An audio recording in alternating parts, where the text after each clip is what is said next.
It's Monday. Are you ready? Welcome to another edition of Almond Delights Reading Corner. Come on in and relax your spirit, relax your body, relax your mind as we get into this book. The next book we'll be reading is Boys Like Me by yours truly, James Colwell. Head on over to Amazon.com and download your books today. Please support our authors. Now sit back as we get into this book with the Almond Delights.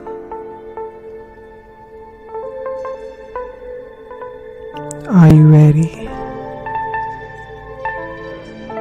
Shh.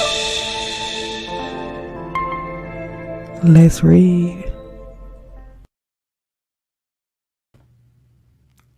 Good evening, and welcome to another episode of Almond Delights Reading Corner. I am Miss Almond Brown, and we will continue our read this week with Boys Like Me by yours truly, Mr. James Colwell. So I hope you guys have your books and you're ready to read. So we're going to get into it. We knew last week that, his godmother was his biggest and godfather was, big supporters of his and everything. So we're going to get into this book. I hope you guys can hear me. I hope you guys are having a great evening. But let's go. We're on chapter 10 this week. So we only have this week and next week of our read left. So hope you guys enjoy the rest of the book. Chapter 10, Smoke and Mirrors. My home life was very interesting as I reached my 20s. It was a bunch of overactive gripes and ridiculous rules. Everything from what time I came in and went as far as how late my telephone rang during the night. It was ridiculous. One of the biggest character attacks was that I literally was not allowed a male guest in the house. I found this offensive because there was nothing that should have ever been said to me in this area. I was and still happen to be one of the few males that have not had sex under my grandmother's roof. There was always a constant flow of women escorted through the quarters with my grandmother's blessings. They ranged from my older cousins moving in for a period and dragging a woman with them, to my uncle being thrown out by his wife and bringing his adulterous affairs to our house. So when it came to me, why was it that I couldn't have a person come by and indulge in a conversation in the living room? I found it very demeaning, and I spoke up about it on several occasions. I made sure that I let my grandmother know I was not a teenager, but I was a grown adult paying rent monthly. And more importantly, I would never lay up with anyone in the midst of a house that has an overabundance of key holders and house guests walking around at all times. That's just tacky. She really had no rebuttal. She would basically blow me off whenever the subject arose. There were times when my grandmother just went overboard, such as the time when I decided I'd had enough of the bogus rules and the guy I was dating came to the house to pick me up. She knew who he was and would always wait in the car for me. This particular day, I wasn't feeling all of her foolishness, and I pressed her hand and told him to come in because I wasn't quite ready. I was finishing sewing something and packing my bag. After I fussed a while, he followed me in the house and up the steps to my room. I saw the look on her face and just ignored her. It was about 4:30 p.m., and she was sitting in the living room with my uncle. As I took care of the things that I had to and enjoyed the conversation of my friend, I kept hearing this slight bumping at my door. I thought for a minute and then said to myself, nah, that couldn't be. A few minutes later, I stood up and walked across my room and yanked my door open, and in stumbled Miss Thelma, foolish and in the flesh. I have never been so embarrassed. I started yelling, "Who does that? Who would be at a door eavesdropping on a conversation that wasn't even interesting?" I hope you learn how to put in a zipper, because that's what I was showing him. She yelled, I don't give a fuck what you say. You just keep this damn door open. I yelled back, get a life, and slammed the door closed. Disclaimer, there will be a few choice words that Almond Brown will say that I would normally not say, but I hope you guys enjoy the book in its entirety. Okay, back to reading. My friend told me not to worry about it. He had come to know how sideways my gram could be. He was a person who had a job in street pharmaceuticals, if you will, and she knew that. She had a really bad habit of waiting until he would be out front blowing his horn for me to come out, and she would run up asking me for money, and when I would refuse, he would give it to her. I would get so pissed off at these antics, but he would just say, let her have it. I wanted to let her have it all right. When I was younger, I wasn't allowed to breathe where my gram was concerned. I wasn't allowed to spend nights out, and nobody was allowed to stay over. She explained to me when I reached my late teens. She said very curt and clear, I knew what was going on with you, and little boys are nasty. Nobody was going to be experimenting with you. I understood what she meant and did what she thought was best in the situation, and I guess I'd have to say that it was effective for the most part. The only problem with her tactics was she was targeting the wrong audience. The folks that she should have been watching were right inside with us on a lot of occasions. These folks that I refer to as play cousins. They come from everywhere. It could be the cousin of a cousin from the other side, or the grandchild or child of a friend, or someone that's been around the family possibly longer than you, etc. I told my grandmother years later when I got in my 30s, despite all of your efforts, sweetheart, you brought all the aunts to the picnic. It was an uphill battle keeping my virtue intact. I had plenty of offers. I wasn't ready for all of that. For these reasons, I never liked wrestling. No. Open forum for grinding and such. No thanks. You name it, I've heard it. Can you help me take this necklace off? And the next thing you know, you locked in the bathroom with a naked fool. Then there was this time period when my bedroom was in the basement of our house. Straight foolishness. The clowns that ventured down those steps? Please. And the ridiculous offers they made. Yeah, I can make you into the woman you want to be. Where'd you get that from? No thanks. Oh yeah, if you let me, I can make you walk funny. Wow. I'll pass. You like popsicles? Got some upstairs, but thanks anyways. I never found this mess amusing or acceptable. And that way of talking always made me feel that they thought I was cheap and tawdry, and I was definitely not. My responses were always the same. You do know that my mother will hunt you down, and my grandmother will shoot you. That worked until I was old enough to really let these types know what I really thought of them. I am very protective of my sons now. I don't trust anyone, and they definitely don't do overnight stays. I felt like someone was in my corner with these situations until I reached a certain age. Then things shifted, and it was more of a guilty to proving innocent vibe going on.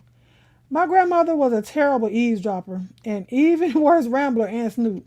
She would go through my room and go through my things, but she always blabbed about what she thought she found or discovered. As you can tell from this book, I'm not a secretive or sneaky type of person. So really, Miss Thelma, you will find it nothing because nothing was hidden. There was this particular situation where one of my play cousins had visited over the Thanksgiving holiday and started sending letters to our house. The letters were a little less than innocent. They talked about how I had grown and what wishes he was harboring. There were 3 letters in total, and they sat in a pile of junk mail for several months.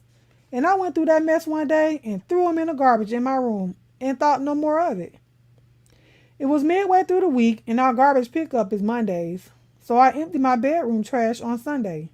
When I came home on that Friday, I was blindsided by my grandmother screaming and yelling, "Now I'm not going to have this." She was waving the letters in the air. I went from 0 to 10 in about a second and yelled at her, Tell me what is it that you're not having, lady. Tell me what I did. Go ahead. Let's get it on. Tell me what you're gonna have. So I can tell you what you're gonna get. She just looked at me and said, this shit ain't cute. I said, I agree. So now what? You're always snooping and sneaking around, and reading must not be one of your strong points, or you would have seen that every letter makes reference to no return letters being sent and him wanting them. Leave me alone and go away. She has never apologized for that, and I didn't deserve that. But I guess that tells a lot of what she thinks my character is. She should know better. But that's her issue, not mine.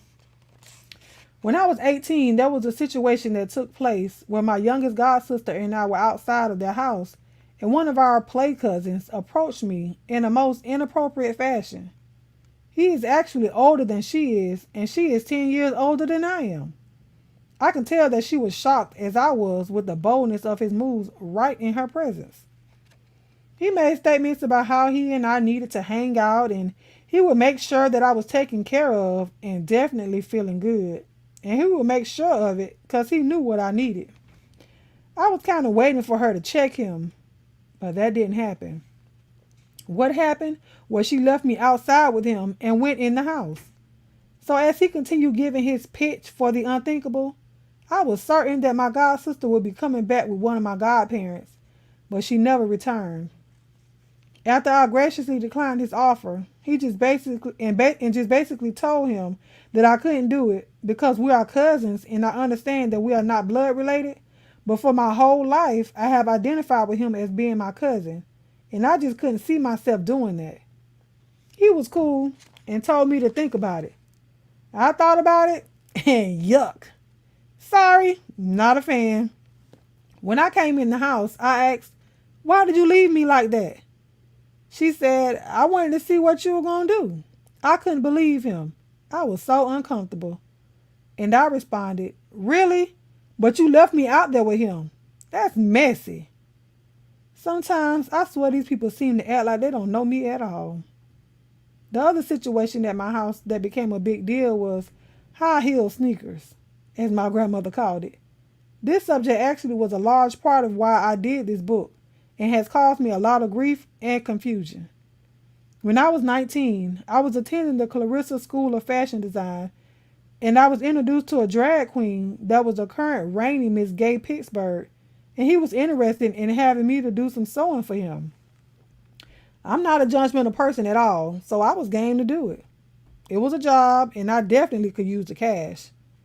I did a gown for a show for him, and then that led to several other projects. He got me into the bar for my first time to see a show. It was fabulous and I enjoyed it. And saw all the money that he made and thought, boy, that's cool. But I had no interest in trying it. I went on from there and met this guy that was actually going to have a gay wedding, and he contracted me to do his wedding gown. It was a fabulous project. We worked on it for months, and then I was invited to the wedding, which was just as beautiful as any regular heterosexual wedding I'd attended. In the process, I had turned 21 and was hanging out with a few new friends, and two of them did drag, but only one of them was really serious about it and decided to compete for the Miss Pittsburgh title. I was one of his sponsors and did all his outfits for the pageant. He did a fabulous job and made first runner-up. He went on to do numerous shows, and I would be right beside him for support. Now, this for almost 2 years, my grandmother would be screaming, you can do whatever you want, but you better not put on no high heel sneakers. She said that over and over and over again. And quite honestly, she was wasting her breath. I had never even given drag a second thought. Then, in winter of 1992, I tried my hand in it and walked away from the stage with hands full of money that said, I think you're on to something. Within the first 4 months, I was being booked for shows on a pretty constant basis, and I finally opened up to one cousin and good friend of the family that I had been doing shows. The two of them started coming to every show and kept the secret. But within 3 months, they blabbed, and most of my family was showing up for shows and we would have a great time. In no time, I had made quite a name for myself, and the bar where most of the shows were held started to take notice to how much of a following I had and started to make reference to the amount of family support that I had. They knew my grandmother by name and would always praise her for her family leadership and commend her on the unconditional love given to her grandson. And they would make sure that she was comfortable and taken care of the whole time she was at the bar. She would make politically correct statements when they speak to her during the shows. She would say, I always told him he can be anything, just be the best. hmm It was a pivotal time for me. And it was also a strange time. Sometimes I think she was a bigger local celebrity than I was, and she ate it up. But what people didn't know was it was all smoke and mirrors. While my loving grandmother was pushing the gay flag up the flagpole, she was blowing smoke up everyone's Hines Park. At the time, at the time that this all was going on, I was not permitted to get dressed in drag at home, nor return home in drag, even though she was going to be at the show. It was the most ridiculous thing in the world. You approve, but you disapprove. How was that possible at the same time? I believe it was the old. What are the neighbors going to say? They weren't saying any more than they were all the years that she was rolling up in that same house, pissed drunk. I dealt with this foolishness for months, and then I eventually moved out. All of her antics, with this piled up on top of it, was just too much to bear. I had to go. The whole situation made me feel a bit inauthentic. It was like I was living a lie alongside my family members who shared this double face with my grandmother. There was nothing wrong with what I was doing, and there still isn't. I haven't hurt anyone. I haven't broken any laws. As a matter of fact, I have accomplished great things with my drag persona. My official stage name is Milan Trezor. I have performed extensively throughout the Pittsburgh and the surrounding areas, many parts of West Virginia, various parts of Ohio, including Cleveland, Dayton, Akron, Toledo, and Youngstown. I've also graced stages in Philadelphia and Washington, D.C. I have 9 pageant wins under my belt to date, and yes, Miss Gay Pittsburgh is one of them.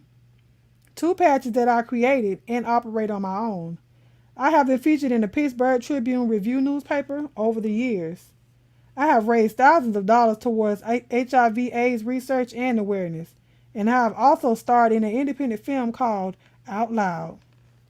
I am very proud of my accomplishments and the experiences I have had and the knowledge that I've gathered doing female impersonation. And my ship is still sailing. I can't wait to see what's in store for me next. And scene. We're going to take a brief intermission. Don't go nowhere. I'm going to let y'all know where y'all at. Be right back. It's Monday. Are you ready? Welcome to another edition of Almond Delights Reading Corner. Come on in and relax your spirit, relax your body, relax your mind as we get into this book. The next book we'll be reading is Boys Like Me by yours truly, James Colwell. Head on over to Amazon.com and download your books today. Please support our authors. Now sit back as we get into this book with the Almond Delights.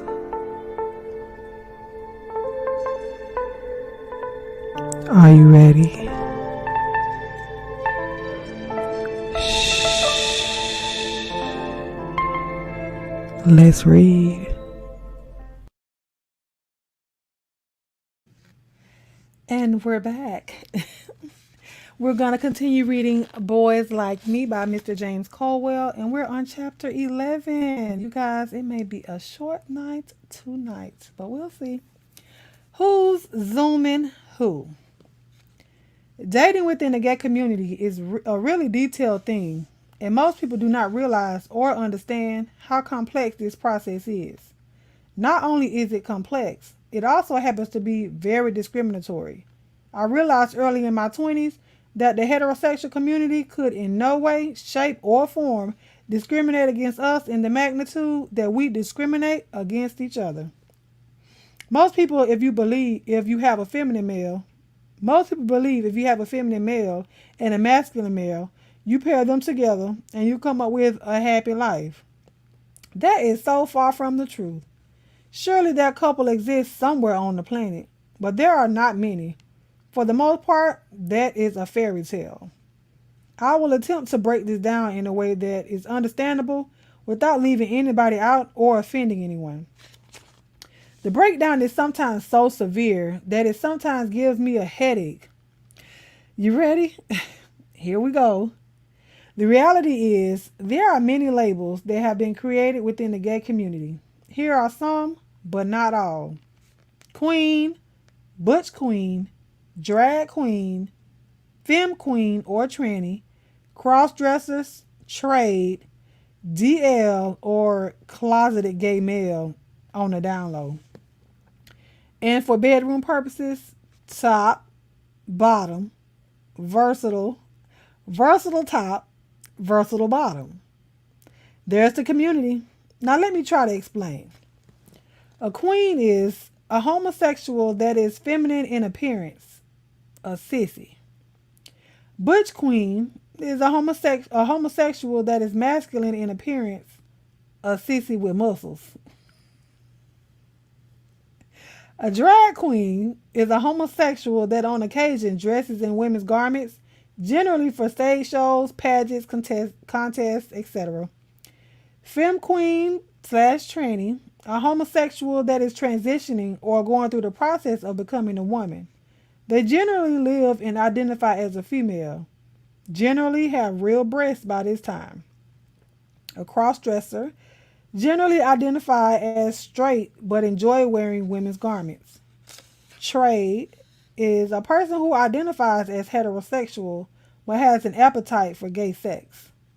DL or closeted gay male, a homosexual that portrays themselves at all times as heterosexual. Generally will never attend gay clubs or events.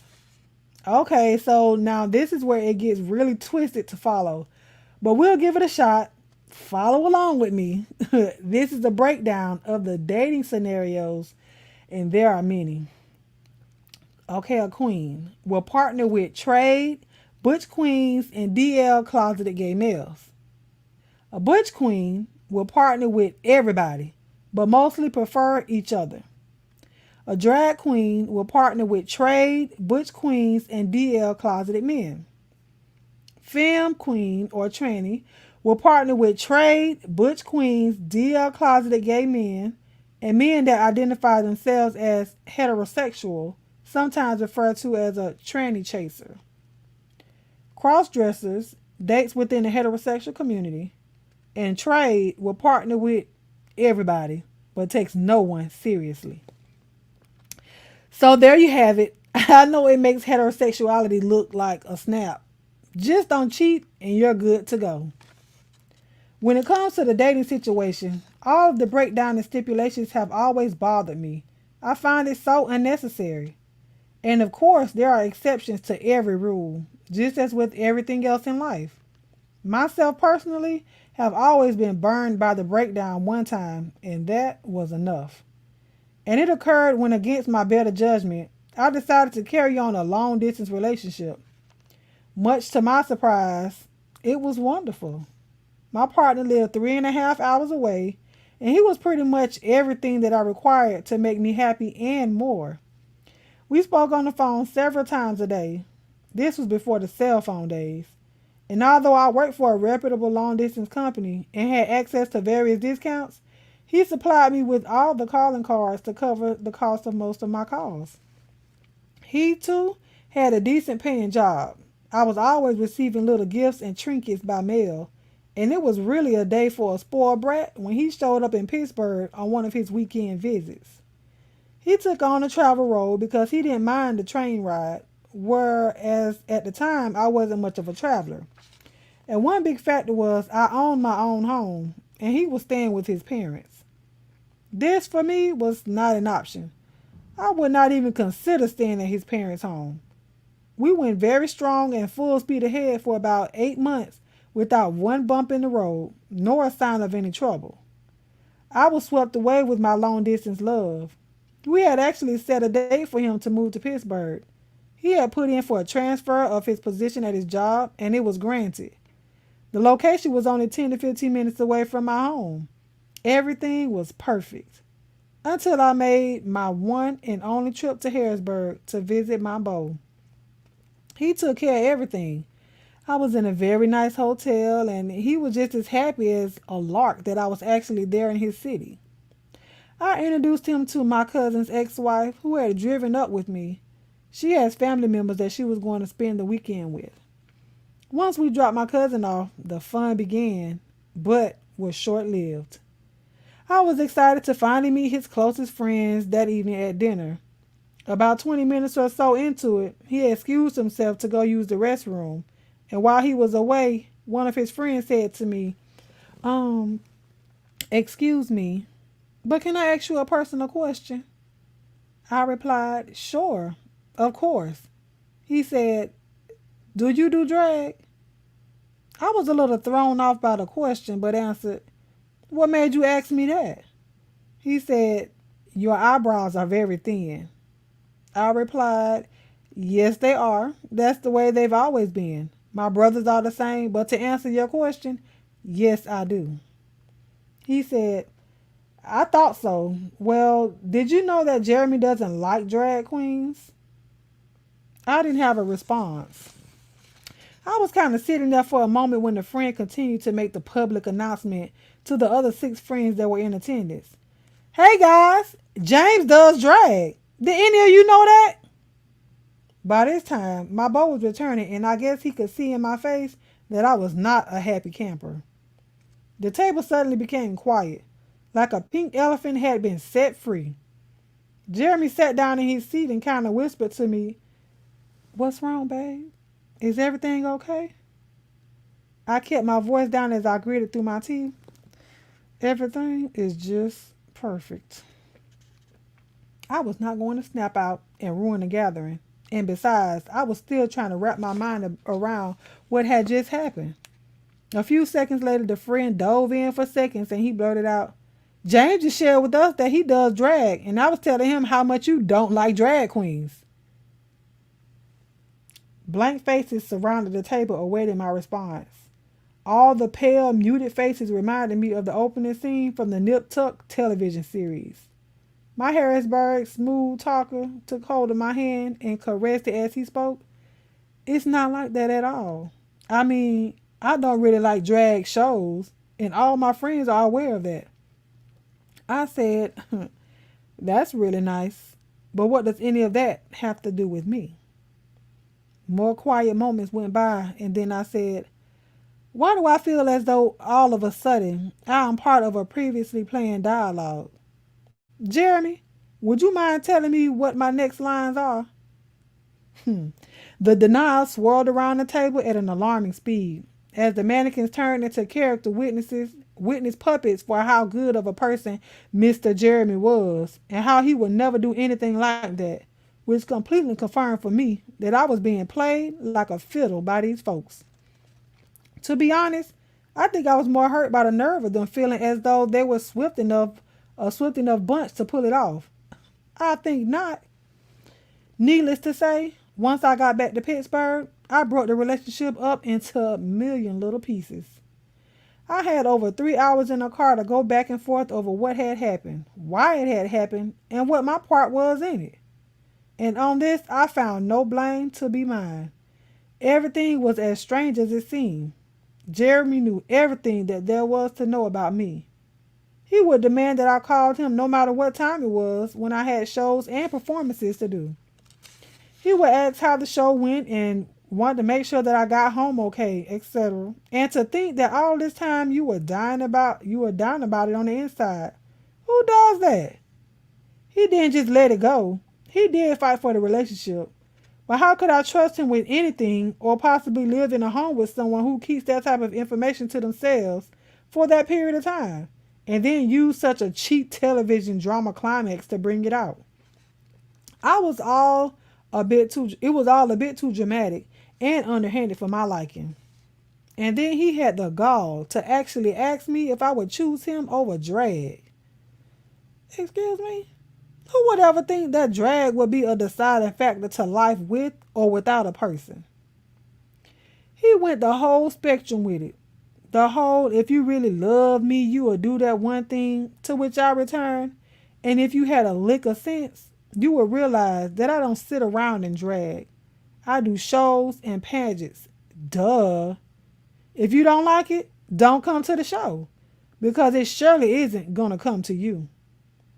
There is no love involved when a person will ask you to sacrifice a part of what makes you, you. And to give up good, legitimate income? Child, please. And scene. That is our read for the week. Yes, that was okay. That was chapter 10 and 11 of Boys Like Me by yours truly, Mr. James Colwell. I hope you guys enjoyed that read. I will drop the link if you guys want to come up. If anybody wants to come up and chit chat about what we just read, you're more than welcome to come up. You don't have to show your face. Just don't show nothing else if you ain't gonna show your face. But I did enjoy this one. And let me see. Y'all already, I'm going to tell you what my favorite part was because I just read it. Lord, and I just passed it. No, I did not. I love the last part of the chapter that we just read. There is no love involved when a person will ask you to sacrifice a part of what makes you, you.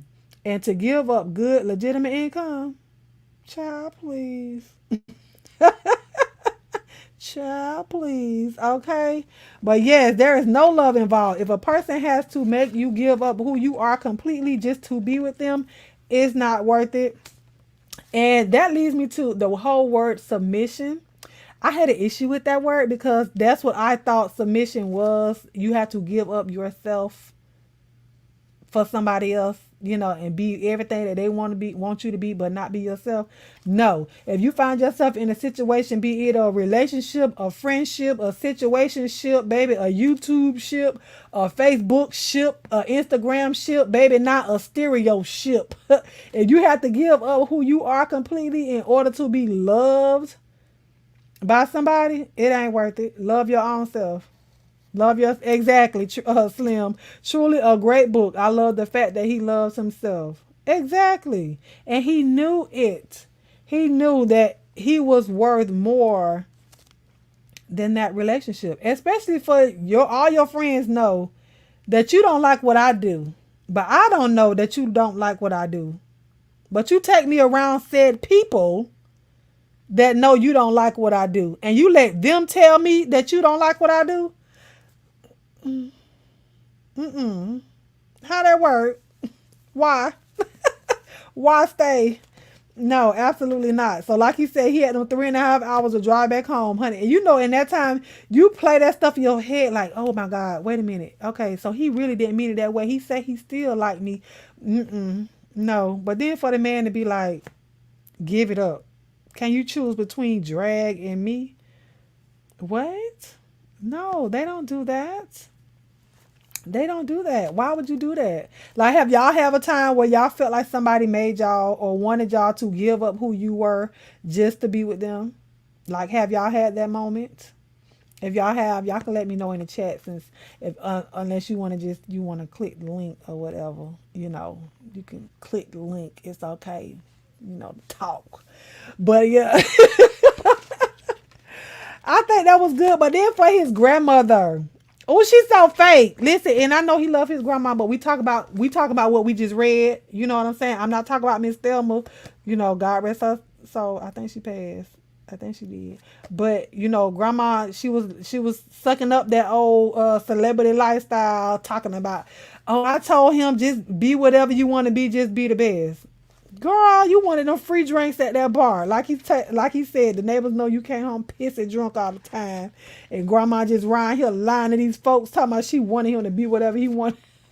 But the man couldn't go home in drag. He couldn't get dressed at home in drag. He had to go to the bar and get dressed and drag there, but she didn't accept him. So neither she didn't accept him the way he was, and neither did what was his name? Jeremy. Neither did Jeremy. But that was chapter 10 and 11 of the book. We only have two more chapters left next week. So we will complete this read. If you are, listen, Grandma was a whole mess, Slim too. Grandma was she was a funny mess. She was a funny mess. But she was a whole mess. Not a little piece of mess. She was a complete mess in his book or whatnot from what he described. But if you are an author or you know an author that wants to have their book read here at the Almond Delights Reading Corner, you guys can email me at almondbrown09@gmail.com. And we will go from there so I can get your permission to read the book aloud on the platform. And so we can get the people out reading your books and buying your books, because people still have, and I appreciate the ones that have purchased the books from both authors that I've read so far. Even though you guys hear me reading out loud, you still go out and you went and supported the authors. And I really do appreciate you guys for doing that. A little church announcements. If you have not subscribed to my channel yet, why? You made it all the way to the end of this video. Why? Why have you not subscribed? Subscribe and hit the church bell so you can get all my notifications when I upload or when I go live. You can also catch this as a podcast over on my podcast, anchor.fm/almondbrown09. There are other episodes over there. And if you would like to join me on a podcast, you can email me and let me know, and we can do a podcast to put over there on my platform. And if you are over there, go subscribe to my podcast, and it's free to listen. But if you would like, you can subscribe and pledge to make a monthly love offering over there. It's from 99 cents, $4.99, $9.99, whichever one you want to pledge. You know, that'll be appreciated. It ain't required, but you know, I appreciate you for loving on your girl. The ones that have subscribed, I appreciate y'all for doing so. If you're on Instagram, you can follow me on Instagram, instagram.com/almondbrown09. I want to thank all y'all for joining me. Thank y'all for the interaction in the chat. Don't think I'm not paying attention to you guys when I'm not responding to y'all, because I just want to read and let it flow. So I do see you commenting on the side, but I couldn't stop or whatever. But I thank everybody for joining me. I thank you for my Alma Bear. I call her my Alma Bear, Miss B Scales 1214. And if you're in the chat still, y'all, please show some love for her. Today is her birthday. Happy birthday to you. Happy birthday to you. Happy birthday, dear B Scales. Happy birthday to you. Happy birthday, sister. Yes. So y'all please show her some birthday love. And also, you guys, since I don't know if I'm going to be live when her birthday hits, my real sister, her birthday is on my other real sister, because B Scales, that is my sister child. Blood couldn't make us no closer. Okay. So my other sister, my older sister, her birthday is on Wednesday, and I don't know if she's still here, but she was here earlier. But her birthday is on Wednesday. So happy birthday to you. Happy birthday to you. Happy birthday, LF Walker 83. Happy birthday to you. So happy birthday. That is my sister. That's my older sister. So happy birthday to you, sis. And B Scales, I appreciate you, boo. Happy birthday to you today. And happy birthday to LF Walker. Her birthday is on Wednesday. So Bless up to them. I appreciate you guys for joining me. Slim 2, Wiley, B Scales, LF Walker, Montana. Oh, you came in late, boo. Go back to the beginning. Mouth open. LaGail, thank y'all. Shantae or Shanti. Aaron. One Life by Megan wrapping up. What is that? Is that a book? I might have to look into that. Yeah, Tweety Bird, Karen, if you're still here, if you're an author and you would like for me to read your book. Oh, excuse me. That was rude. Karen and Aaron, if you're still here and you want me to read your book, because I think you were here last week as well. Hey, 420, y'all can go and please email me so we can correspond, and if you wanted me to read your book. So we can do it that way. Yes, yes, yes. Be blessed. I appreciate you. I'll be back next week. So next week will be the final read for this one. Hopefully we'll be able to have us another author lined up by then so I can read the book, because I'm not going to read anybody's book without their permission. Honey, y'all are not going to take down my YouTube channel, baby. I love you too, sis. I love you too, sis.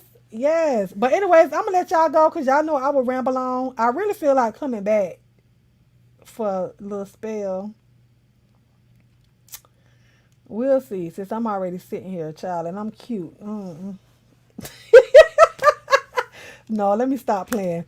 But like I said, please subscribe, and thank you to those that have subscribed. We're almost to 1,400 subscribers. Y'all really be loving on your girl. I appreciate that. And again, thank you to Mr. James Colwell, aka Spilly Boy TV, here on YouTube. His all of his links are down in the description bar. If you can, if you still want to purchase his book, he is the author of 5 books. I put the other book over there again. I have another book, Between Pews. I'm going to read that one. I don't know if I have permission to read that one out loud. I have to ask. But that one is very intriguing. But you can go purchase his other books. So all of the links are down below in the description bar. Yes, if you came in late, then please catch the replay. She's talking about 9 a.m. gonna come quickly because I have to do her hair. Girl, don't do me like that. You don't know how. We'll talk, sis. But I love you guys, and I thank you guys for joining me tonight on Almond Delights Reading Corner. Please catch the replay if you came in late. It's worth the replay, I promise you. So I'm going to play y'all on out of here. Thank y'all for joining me. And I love you with the love of God. And there is what? Nothing you can do about it. I'll talk to y'all later. Might be later on tonight. We'll see. Love y'all. Thank you all for joining another episode of Almond Delights Reading Corner. I pray that you enjoyed yourself and you're relaxing your mind, in your body, and in your spirit. Come back and join us again next week as we continue our reading. If you haven't subscribed, please do so. Be blessed and enjoy your evening.